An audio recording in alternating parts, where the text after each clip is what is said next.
Repetimos abriendo episodio con Enagas, y es que esta semana su CEO, Arturo Gonzalo Aizpiri, ha anunciado que ya han firmado el Grant Agreement de los fondos CEF recibidos para hacer tanto la ingeniería básica como la de detalle del H2Med. Recordad, H2Med son las conexiones internacionales, y bien la semana pasada mencionábamos que ya se había comenzado a hacer la tramitación ambiental de la red troncal, que es lo que va, digamos, por dentro de la península. Todo esto, si queréis hablarlo en persona, lo podemos hacer esta misma semana, ya que tanto Javi como yo estaremos en Connecting Hydrogen Europe en Madrid, tanto los días 18 y 19 de junio.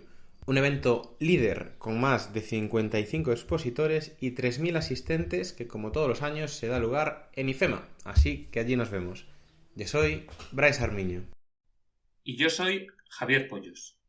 Bienvenidos al podcast del hidrógeno, un espacio de Atlantic, donde te ayudamos a desarrollar proyectos de hidrógeno, de captura de CO2 y de combustibles derivados, prestando servicios de consultoría, ingeniería, preparación de ayudas y formación. ¡Empezamos!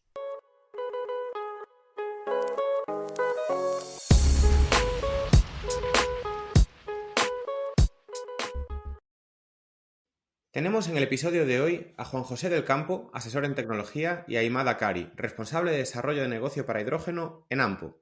Bienvenidos ambos al podcast del hidrógeno. Buenas tardes. Buenas tardes. Buenas tardes y bienvenidos al podcast del hidrógeno. Un placer que estéis aquí con nosotros, y lo que siempre decimos a quien viene a visitarnos es, lo primero de todo, que os presentéis tanto a vosotros de forma individual como a AMPO, para que todo aquel que nos escucha pueda conoceros. Un placer es nuestro de tener esta oportunidad. Mi nombre es Juan José del Campo Gorostidi, soy doctor ingeniero de minas por la Escuela de Minas de Oviedo y me he dedicado profesionalmente a lo largo de mi carrera al desarrollo de aleaciones especiales, fundamentalmente en los que podemos denominar metales ligeros de uso estructural, titanio, aluminio, magnesio y litio. En el entorno del año 2000, momentos en los que se vivía la pandemia, decidí profundizar en el estudio de los metales y aleaciones con capacidad para absorber hidrógeno. Eh, Consultando los objetivos del Departamento de Energía de Estados Unidos, observé que algunas de las aleaciones para mí más familiares, que eran las que guardan relación con el aluminio y el magnesio, ocupaban un cuadrante muy interesante en un diagrama en cuyo eje de las X figura la densidad gravimétrica o porcentaje de hidrógeno introducido en la aleación, y en el eje de ordenadas la densidad volumétrica, que es tanto como decir los kilos de hidrógeno por metro cúbico. Con ese objetivo llegué hasta un desarrollo TRL4 de una concreta aleación del tipo AB, luego podremos profundizar en estos aspectos, y a través del estudio de las bases bibliográficas detecté que en el Instituto Politécnico Federal de Lausanne existía un profesor, el profesor Andreas Schuttel, que, formando parte de la empresa GRZ Technologies, estaban en un nivel superior al TRL7. Decidí contactar con ellos, me recibieron muy amablemente en Suiza, tuve ocasión de verificar el estado de su tecnología y rápidamente llegamos a un acuerdo por el cual detuve mis investigaciones y me uní al equipo de GRZ para desarrollar el mercado en España. Posteriormente, ya en octubre de 2023, AMPO entró en el capital de GRZ Technologies y adquirió la condición de partner con la responsabilidad y la exclusiva de desarrollar el mercado en España y Portugal. Y como rápidamente establecimos un acuerdo a tres partes por el cual desde entonces vengo desempeñando mi trabajo como asesor técnico de AMPO en el desarrollo y penetración de estos productos en el mercado ibérico. Gracias, Jorge. Buenas tardes. Primero, gracias a vosotros por tenernos aquí. La verdad que el placer es nuestro en participar en este podcast que escuchamos mucho. Yo soy Madak Kari, soy responsable de desarrollo de negocio para las soluciones de hidrógeno en AMPO. De background soy ingeniero mecánico de proceso y mi trayectoria profesional pues, ha estado muy ligada a la ingeniería y consultoría en proyectos de energía y de oil and gas en general. Llevo unos meses con AMPO en esta labor y para los que no conocen AMPO, pues AMPO es un fabricante líder a nivel mundial de válvulas industriales, con fuerte presencia obviamente en el sector de oil and gas, energía y minería, y es uno de los líderes mundiales en aplicaciones criogénicas y todo lo que sea gas natural licuado y a día de hoy pues hidrógeno también y helio. Muchas gracias a los dos por las presentaciones. Pues vamos ya al lío. Lo primero que os vamos a pedir, y por favor, sí que os pedimos que lo expliquéis con bastante detalle o parando mucho en los términos, porque por lo menos yo soy bastante desconocedor de la materia, es en qué consiste la tecnología de AMPO y cómo habéis llegado hasta aquí. Vale, bueno, primero cómo hemos llegado hasta allí en el marco de la estrategia de diversificación de AMPO, hace algunos años ya, como comentaba mi compañero Juan José antes, pues identificamos la necesidad de acompañar a nuestros clientes en la transición energética, ¿no? Y como estamos metidos pues en el hidrógeno, tanto gaseoso como líquido, pensamos que por qué no en el hidrógeno en estado sólido también.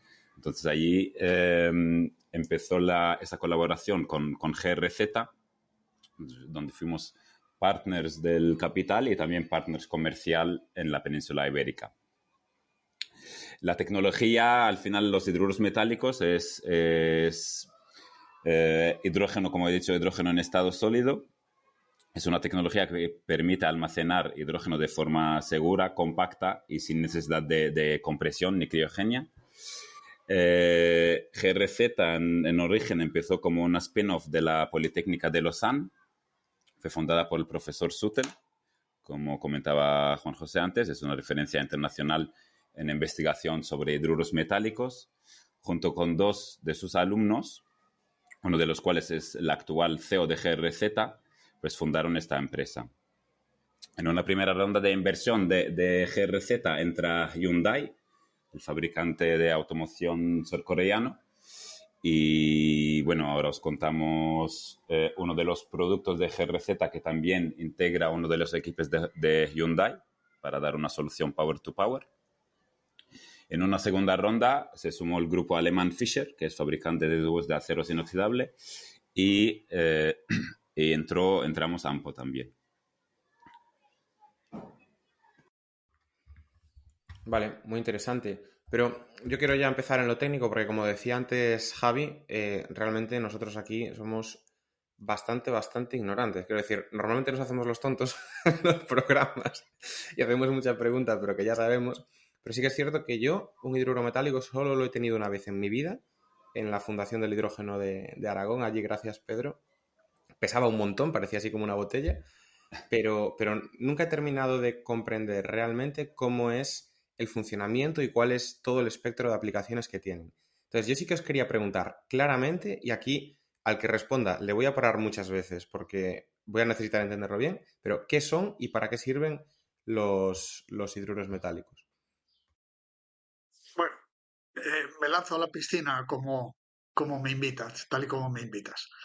Eh, Podría empezar diciendo que los elementos electropositivos de la tabla periódica, específicamente escandio, itrio, lantánidos, actínidos y los metales de los grupos 4 y 5, tienen la capacidad de almacenar hidrógeno formando hidruros metálicos mediante un proceso de quimisorción disociativa del gas, la molécula de hidrógeno, y posterior difusión de los átomos de hidrógeno a través de la red cristalina de la aleación, diría el metal, o la aleación receptor, Vale, constituyéndose así unos enlaces químicos estables que permiten incorporar el hidrógeno en estado sólido en la estructura de la aleación receptora,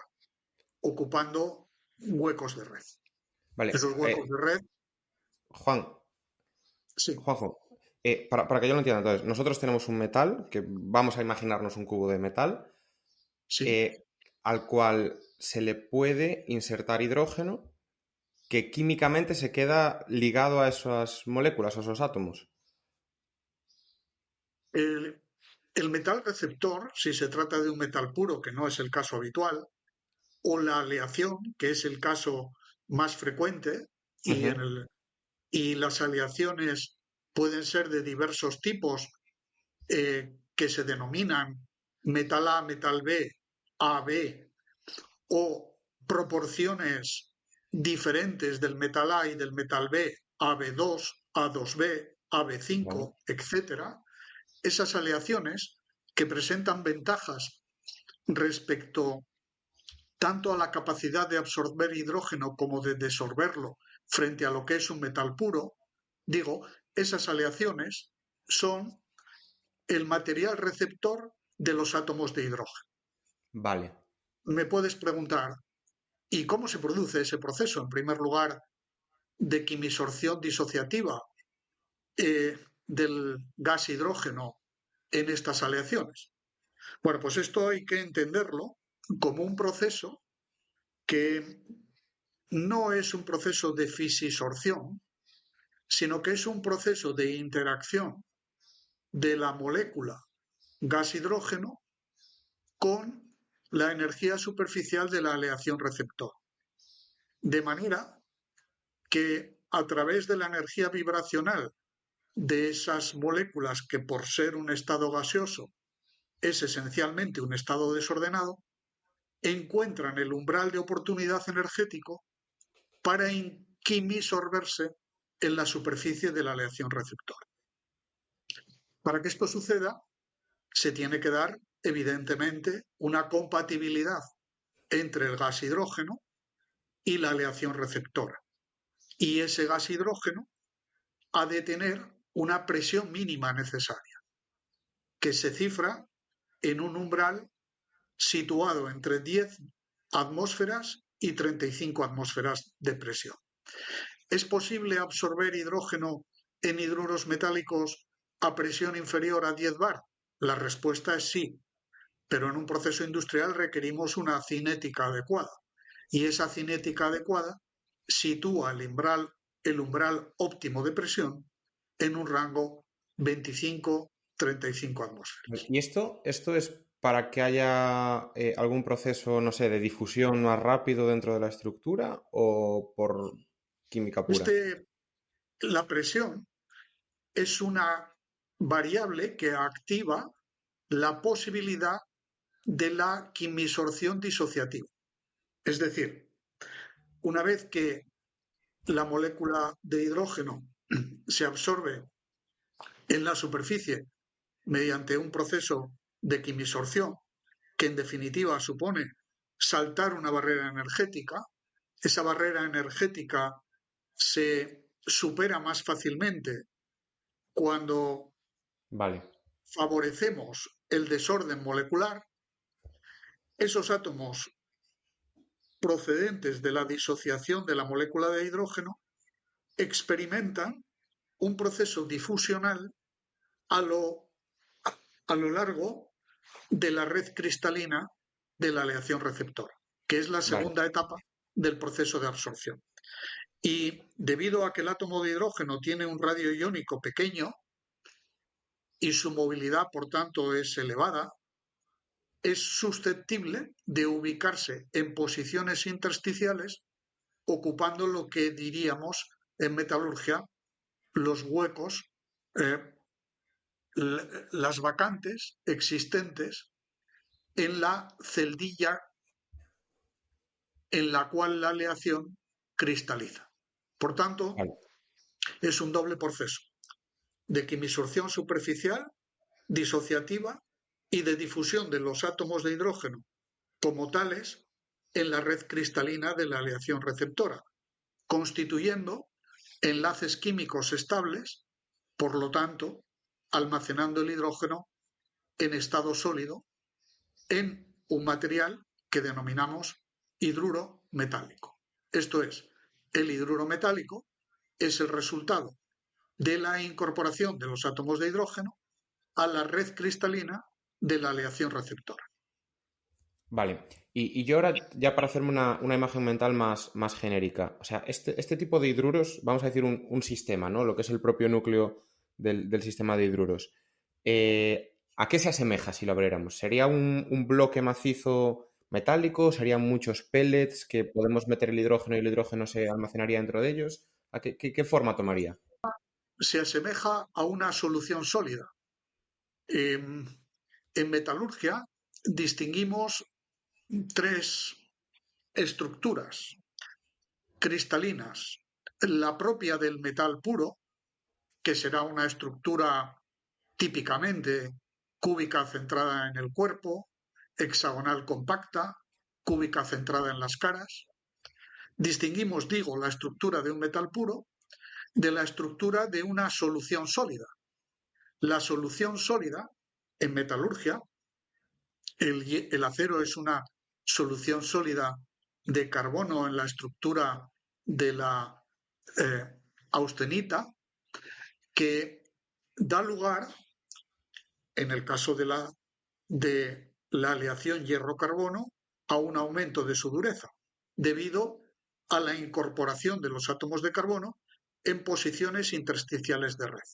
Sí, Pues sí, pero bien, Juanjo, voy más ya al propio sistema, ¿eh? No a la estructura molecular o atómica, sino a un sistema que imagínate, parecería como si fuera un bloque de acero. sí, no, es podríamos decir en inglés, un lump sum, que es típico en la solidificación de aleaciones metálicas, equivalente a una estructura de escamas o una estructura masiva que, como consecuencia de la incorporación del hidrógeno en el primer ciclo de absorción, se va desintegrando y va desvelando a medida que lo observas a más aumentos, lupa estereoscópica, microscopía óptica, microscopía electrónica, vas viendo que eso que parecía una masa metálica es en realidad un agregado de nanocristales. Luego, si tú te refieres al aspecto físico, yo te diría que es equivalente a el silicio, por ejemplo, el silicio metal, es decir, un agregado que tiene un aspecto, digo entre comillas, porque no me parece la palabra muy rigurosa, pero una piedra o unos fragmentos de un metal que cuando se somete a la absorción de hidrógeno se va desintegrando como consecuencia de la expansión de la red cristalina al recibir los átomos de hidrógeno en esos huecos de red. Quedaros con el concepto escama, que creo que es, Ok, en un lenguaje, llamemos popular o de vulgarización, la expresión de lo que estoy tratando de explicar en el orden científico. perfecto. Y falta la segunda parte, ¿para qué sirven estos hidruros Bien, metálicos? ese proceso de absorción de hidrógeno eh, libera calor. Luego podremos entrar en estos detalles. Intuitivamente es comprensible que el paso de un estado gaseoso a un estado sólido significa disminuir la energía vibracional de los átomos y, por tanto, esa pérdida de entropía se sustancia en un desprendimiento de calor. Y esto tendrá ventajas luego que podremos analizar. Este proceso de absorción es reversible y aquí está la virtud del sistema.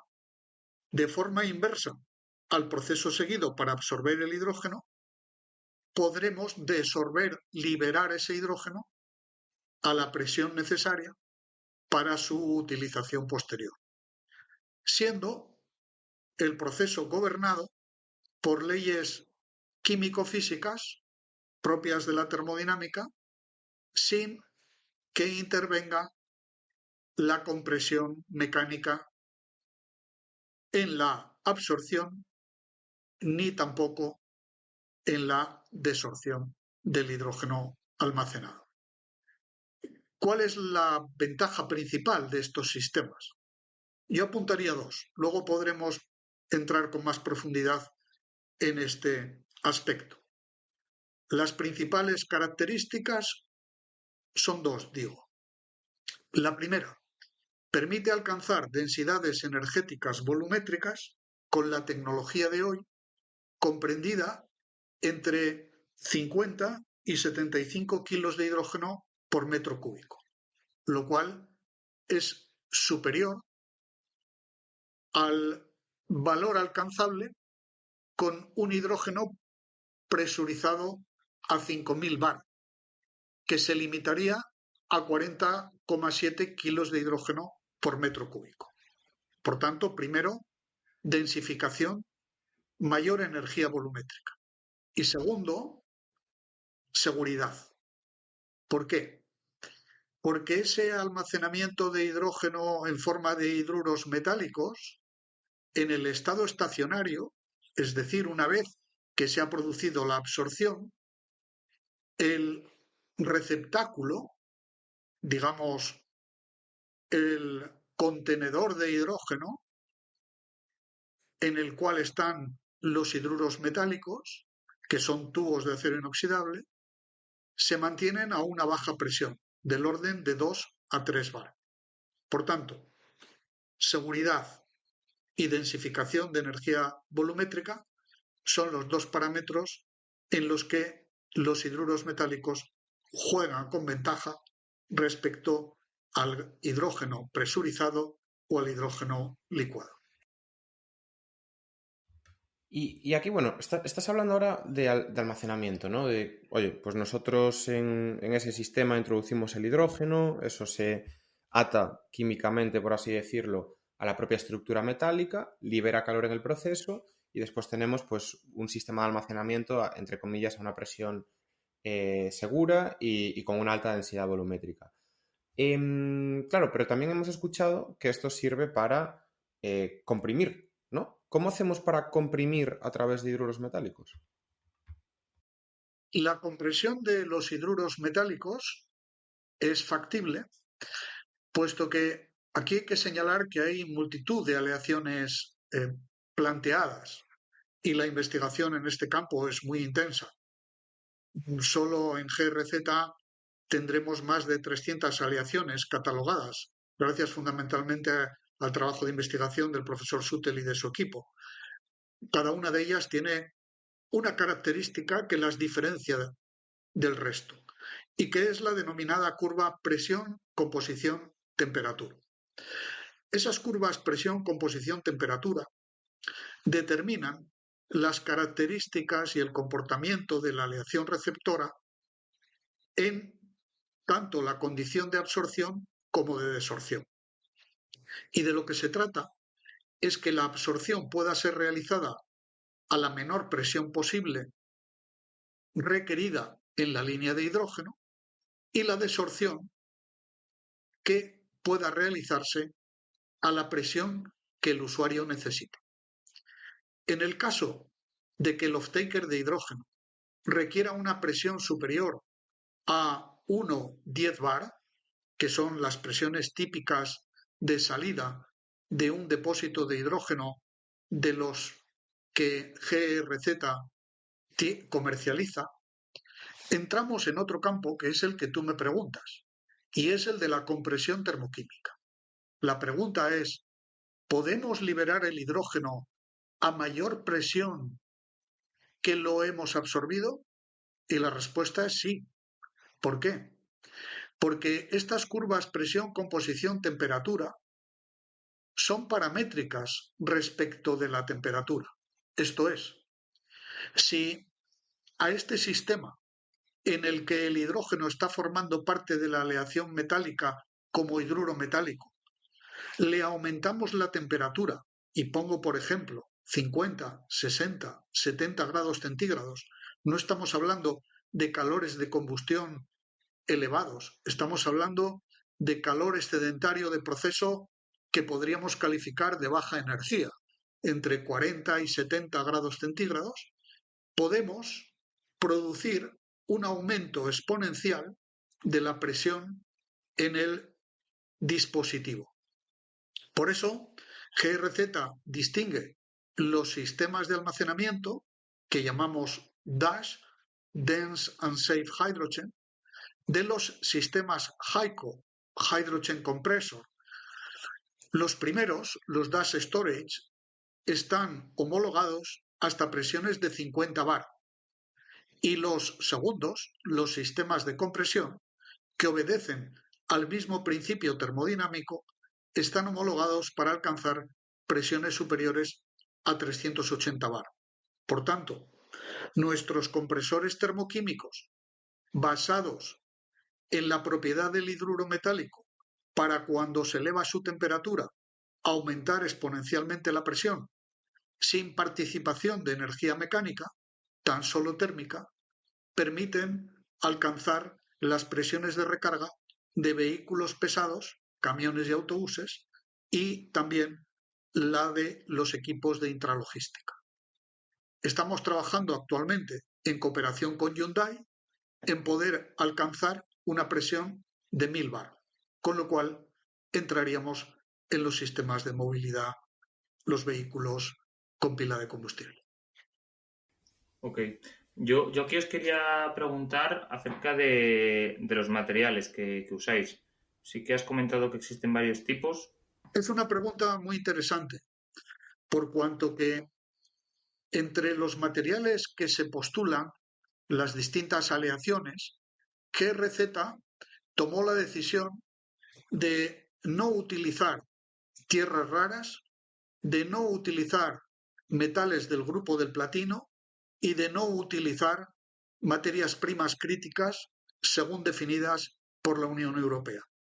Trabajamos con metales convencionales, abundantes, como digo, de los grupos 3 y 4, debidamente aditivados con otros minoritarios para mejorar sus propiedades, de manera que no dependemos de cadenas de suministro sometidas a riesgos geopolíticos, contribuimos a la seguridad energética en la zona Unión Europea, Europa en sentido amplio, y además la totalidad de los materiales utilizados, tanto la aleación de partida como el acero inoxidable utilizado para habilitar la solución tecnológica en lo que denominamos los stacks de almacenamiento, son al 100% reciclables al final de su vida útil. Quiere decir, ni utilizamos materias exóticas ni críticas no existentes en la Unión Europea, no producimos emisiones en los procesos de absorción y desorción, siempre y cuando, evidentemente, la energía térmica necesaria para el calentamiento y liberación del hidrógeno sea de origen renovable, y el 100% de los materiales utilizables son reciclables, con lo cual contribuimos a la circularidad del sistema. Y aquí, o sea, dentro ese vertido de calor, esa generación de calor residual que tenemos, o que puede ser no residual si se aprovecha, y lo que requerimos para después liberar el hidrógeno, ¿qué rendimiento energético obtenemos? Aquí es importante señalar o distinguir dos aspectos. Por una parte, la pregunta puede ir orientada a qué cantidad de la energía que he absorbido. Es decir, si tú a través de la línea de hidrógeno a la cual el sistema está conectada, y en este punto, aunque puede ya de lo que he dicho sobreentenderse, pero lo señalo explícitamente, la virtud de nuestros equipos de almacenamiento de hidrógeno es la de permitir la conexión directa entre el electrolizador y el almacenaje. No precisamos de un compresor. Con lo cual, esto es importante en dos aspectos. En CAPEX no se necesita invertir en compresor y en OPEX no tenemos los consumos asociados a la compresión de hidrógeno. Por tanto, esa característica que es propia de nuestros sistemas de almacenamiento indican que kilo de hidrógeno que se ponga en contacto, que se incorpore a nuestro sistema de almacenamiento, es kilo de hidrógeno que podrá ser liberado en su totalidad. Quiere decirse que desde el punto de vista de las unidades en peso de hidrógeno que hemos almacenado, si medimos, y es una opción que ofrece GRZ, una válvula de flujo para medir la cantidad absorbida y la cantidad desorbida, el rendimiento es 100%. Y además, en cada ciclo de carga-descarga. A diferencia de una batería de ion litio, no estamos limitados en la descarga del sistema. Podemos descargar hasta el último gramo de hidrógeno que exista en el almacenamiento y sin deterioro de su capacidad de carga en el siguiente ciclo. ¿Y todo con el mismo requerimiento, Juanjo, de calor? Es decir, cuando tenemos el sistema lleno al 100%, para liberar 1 kilo de hidrógeno hay que meter la misma cantidad de calor que cuando lo tenemos al No, 5% y hay que no, escurrirlo, como quien dice. no. En las curvas PCT que señalaba antes, tienen una cierta estéresis. Precisamente, el desarrollo de aleaciones idóneas requiere formular aleaciones con poca estéresis. A la concreta pregunta que me haces, el flujo de energía requiere, para liberar hidrógeno, aproximadamente un 15% más de energía que la liberada en el proceso de absorción. Es decir, el proceso de absorción nos entrega una energía. Para liberar ese hidrógeno necesitamos aproximadamente un 15% más de energía Sí, sí, de la pero que nos yo entregó el sistema. iba más al... Yo tengo mi sistema lleno de hidrógeno y tengo que ¿Correcto? meter X cantidad de energía para liberar 1 kilo.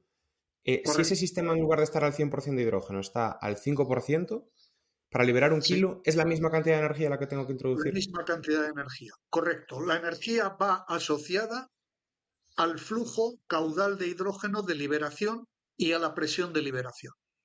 Es decir, la cantidad de energía es directamente proporcional al flujo de hidrógeno producido y a la presión de Vale. salida. ¿Eh? O sea, que ahí no estamos tratando eficiencias en función del rango con respecto al Es nominal, decir, como si pasa la con otros eficiencia no compresores está mecánicos y condicionada demás. por el grado de llenado del depósito, por decirlo de alguna manera. ¿Eh? Ok. Y para que tengáis una idea, los oyentes, para que tengan una idea de referencia, si los números más desfavorables que consideramos en modo de descarga a una velocidad de flujo de hasta 360 kilos de hidrógeno por hora, lo cual es conseguible mediante el trabajo cooperativo de varias de nuestras unidades de mayor tamaño, que luego ya IMAZ entrará en esas descripciones de la propuesta comercial, ¿no? Pero por ponerle una referencia a los números, eh, como digo, para descargar un flujo de 360 kilos de hidrógeno por hora, estimamos un coste, eh, si consideramos un precio de la energía eléctrica de 60 euros el megavatio hora, de 0,03 euros por kilo de hidrógeno, es decir, una cantidad muy poco representativa. Es decir, como decía antes, el OPEX de nuestros equipos de absorción-desorción, en definitiva de nuestros sistemas de almacenamiento, es muy inferior al de un compresor Y, convencional. y ahora que lo comentas, que ya me están viniendo algunas otras ideas a la cabeza y yo creo que esto no lo he escuchado. ¿A qué temperatura hay que introducir ese calor para liberar el hidrógeno? La temperatura va a depender de la presión de liberación, por lo que señalaba antes, y del De caudal acuerdo. que tú necesites. Es decir, nosotros ofrecemos como soluciones estándar sistemas de gestión de transferencia del calor. Y luego podemos poner algún ejemplo de aplicaciones prácticas de nuestros equipos por parte de clientes nuestros. Digo, ofrecemos un sistema de gestión térmica que puede ser tan sencillo como aire forzado. Esto va a depender de las condiciones externas en las que vayas a ubicar el depósito. No es lo mismo Soria invierno que Écija verano. Por tanto, esa envolvente térmica intradiaria estacional vinculada a las coordenadas del emplazamiento requerirán un estudio térmico optimizado que seguro va a favorecer las condiciones, sea en absorción o desorción, que la ubicación geográfica y el preciso momento en el que se necesite absorber o desorber puede tener lugar. Como digo, ofrecemos soluciones desde aire forzado caliente. Pero Cuando entiendo, digo caliente, Juanjo, que y aquí hay un respondo a la rango, ¿no? pregunta, para desorber entre 30 y 70 grados centígrados Ajá. y enfriamiento para absorber entre -10 y 30 grados centígrados. Por tanto, estamos hablando de temperaturas que con la tecnología de bomba de calor y de intercambiadores de calor, sea con unidades chiller adiabática o no, podemos dar satisfacción plena Sí. a cualquier ubicación y en cualquier envolvente de temperatura externa. Porque estamos hablando, como digo, de ámbitos de temperatura que realmente están en todos los casos en una envolvente -10 +70 grados centígrados. Ok, ok, entendido. Pues yo quería ya saltar entonces un poco a la capacidad, bueno, al sistema comercial y demás, y hablar sobre todo sobre, a ver, esto ahora hemos estado hablando un poco más de los fundamentos, pero en los sistemas reales que ya estáis trabajando, que tenéis en proyectos y demás, ¿cuáles son esas capacidades de presión y de almacenamiento que tenéis?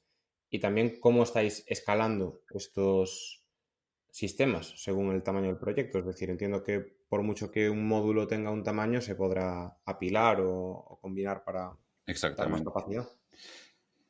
Sí, exactamente. De hecho, todos nuestros equipos están estandarizados. O sea, tenemos 5, bueno, ahora os cuento en el Dash Storage, como comentaba Juanjo, que Dash es Dense and Safe Hydrogen. Debajo del Dash Storage, que son equipos de puro almacenamiento, tenemos 2 líneas de producto. Tenemos los Dash M, que son los módulos, que son módulos individuales, con capacidades que van desde el 1 kilo de hidrógeno hasta el 45 kilos, ¿vale? Son 1, 3, 10, 20 o 45. Obviamente estos módulos, los más pequeños, pues se utilizan para centros tecnológicos, aplicaciones de investigación o incluso residenciales. Y luego ya a partir del M20 o del M45, pues empezamos a hablar de aplicaciones más industriales. Y ahí exactamente es, en respuesta a tu pregunta, que cómo escalamos. Pues todos esos módulos son modulares y escalables. Es decir, después de la serie Dash M, tenemos la línea Dash C, ¿no? Que son C de contenedor. Y básicamente, en esos módulos lo que hacemos es integrar varios módulos del M45 en contenedores ISO 20 pies.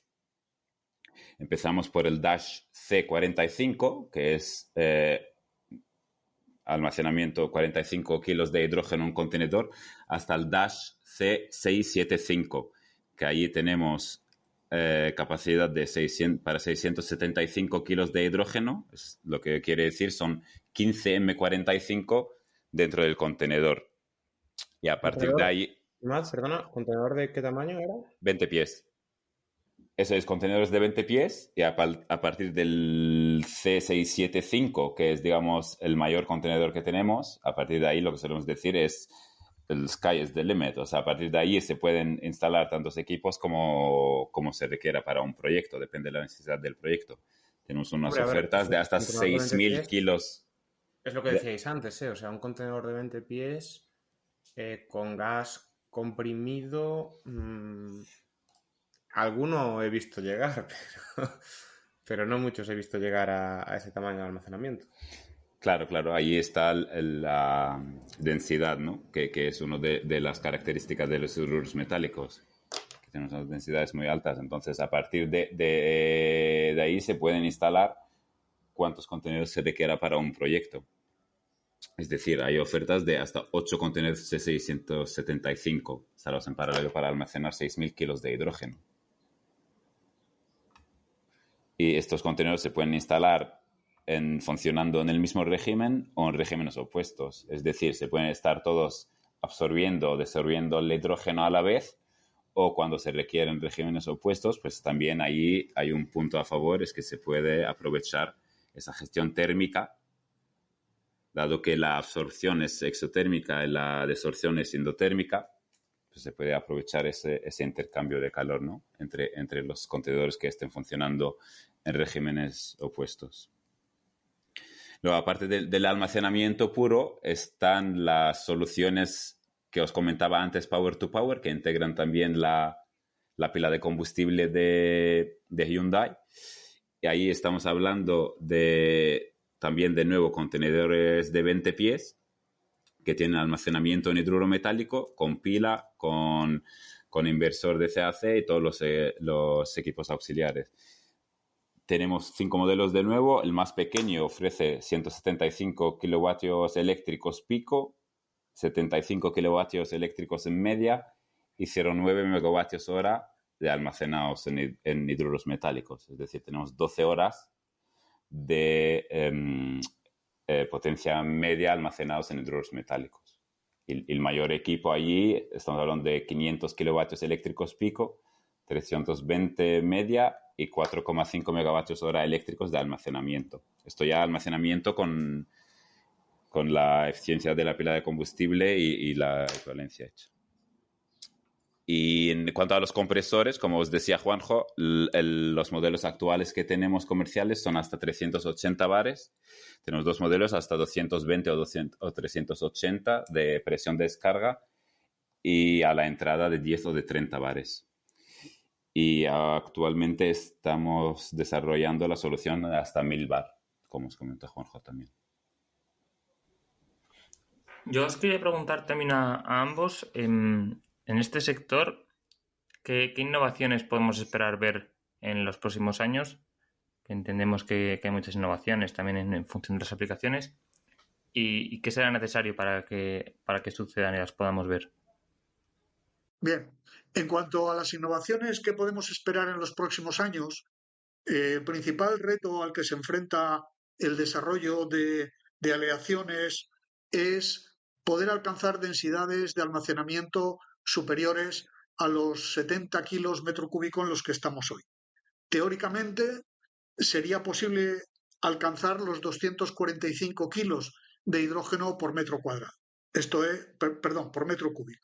Esto es resolver un reto tecnológico ¿cuál es? El de alcanzar una densidad gravimétrica que desde el 1,8% actual que señalaba IMAD nos permita llegar a un 6%. Ese es un reto. El segundo, desarrollar tecnologías capaces de obtener materiales nanocristalinos o amorfos sin necesidad de activación postmetalúrgica, mediante bien sea tecnologías de ultraenfriamiento, inhibidores de crecimiento de grano cristalino, pasivación de los materiales más reactivos de la familia aluminio-magnesio que supongan evitar la pasivación de estos materiales y limitar su susceptibilidad a la oxidación explosiva. Y, por supuesto, mejorar los diseños desde el punto de vista de la transferencia de calor mediante el empleo de herramientas de simulación avanzada y de sinergias con los BOP de planta en cada aplicación. Entendido. Y ya la última pregunta que tenía yo aquí apuntada era para conocer también un poco en el mundo real, ¿no? ¿En qué sectores o aplicaciones habéis identificado mayor potencial para vuestros sistemas? Habéis hablado de movilidad, pero ¿podéis aquí profundizar un poco más? Sí, buena pregunta, Javi. Como hemos comentado antes, lo de la densidad gravimétrica del hidrógeno por unidad de masa en los hidruros metálicos, como es relativamente baja en comparación con otras tecnologías, eso hace que nuestras soluciones no estén pensadas para aplicaciones móviles en general, ¿no? Porque como hemos comentado que hay menos de 2 kilos de hidrógeno por unidad de peso de aleación, pues hace que nuestros sistemas sean pesados, entre comillas. Entonces ahí donde encontramos un gran potencial son sectores industriales, químicos, infraestructuras críticas o instalaciones con alto consumo energético. O sea, por ejemplo, las soluciones Dash Power, que son Power to Power, podrían ser una alternativa real a los generadores diésel, donde se necesita energía sin interrupción, con cero emisiones, por ejemplo, sin ruido, todo lo que es infraestructuras críticas. Pero también todo lo que son plantas industriales, donde se requiere fiabilidad, seguridad y compatibilidad, pues ahí es un terreno natural para nuestra tecnología. Todo lo que sean aplicaciones industriales estacionarias, digamos, ¿no? Y yo ya para terminar, quizás esto podáis traernos un poco la experiencia del equipo de GRZ, pero ¿cuáles han sido o cuáles son en este tipo de tecnologías los mayores retos tecnológicos en el desarrollo, ¿no? Como comentaba antes Juanjo, elevar de STRL 4 al 7 o ya ser capaces de llegar a la comercialización. Claro, entiendo que hay un montón de problemas que pueden surgir, ¿no? Se ha ido mencionando el tema de la gestión térmica o incluso pues la selección de esos hidruros más adecuados para un mercado bueno, que igual una aplicación en concreto trabaja mejor con una aleación en particular, pero supongo que tú tienes que tener una aleación única como producto, ¿no? Para sacarle rentabilidad. ¿Cuáles son esos retos técnicos que tiene esta tecnología o que se ha enfrentado en el desarrollo? Yo distinguiría dos tipos de retos. Por una parte, el científico-tecnológico, que evidentemente significa salir del ámbito del laboratorio para diseñar un producto que sea adecuado para las aplicaciones que IMAD acaba de señalar. Y ese camino se facilitó gracias a una política científico-tecnológica en Suiza, como es la creación de un entorno real que está en la ciudad de Sion, no lejos de Lausanne, en la cual un consorcio de empresas suizas y departamentos de investigación del Politécnico de Lausanne crearon un entorno de pruebas real, lo que podríamos llamar un sandbox en tecnologías de hidrógeno. Esto ha sido un gran facilitador del cambio de escala y de resolver los retos que la industrialización y la comercialización de los equipos plantea. El segundo tipo de reto guarda más con algo que todos sabemos tiene una mortandad elevada, y es ser capaces de no solo constituir una spin-off, sino de consolidarla a lo largo de los años mediante las sucesivas rondas de financiación.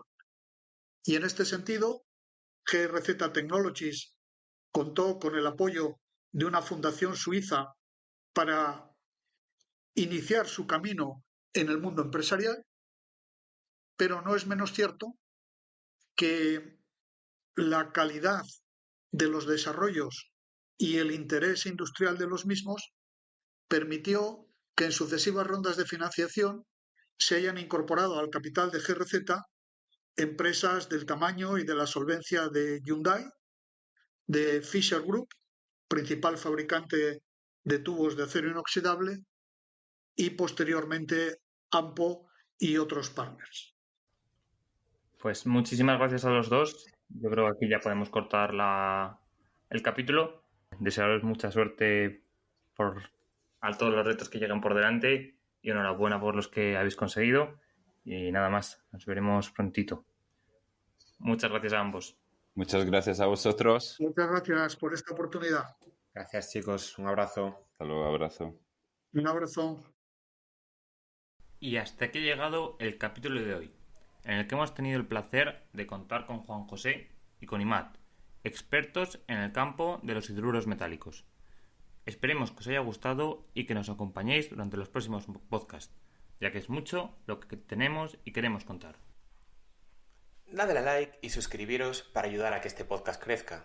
Todas vuestras valoraciones serán bien recibidas en el correo elpodcastdelhidrógeno@gmail.com o en los comentarios de las principales plataformas. Un abrazo grande y hasta la próxima semana.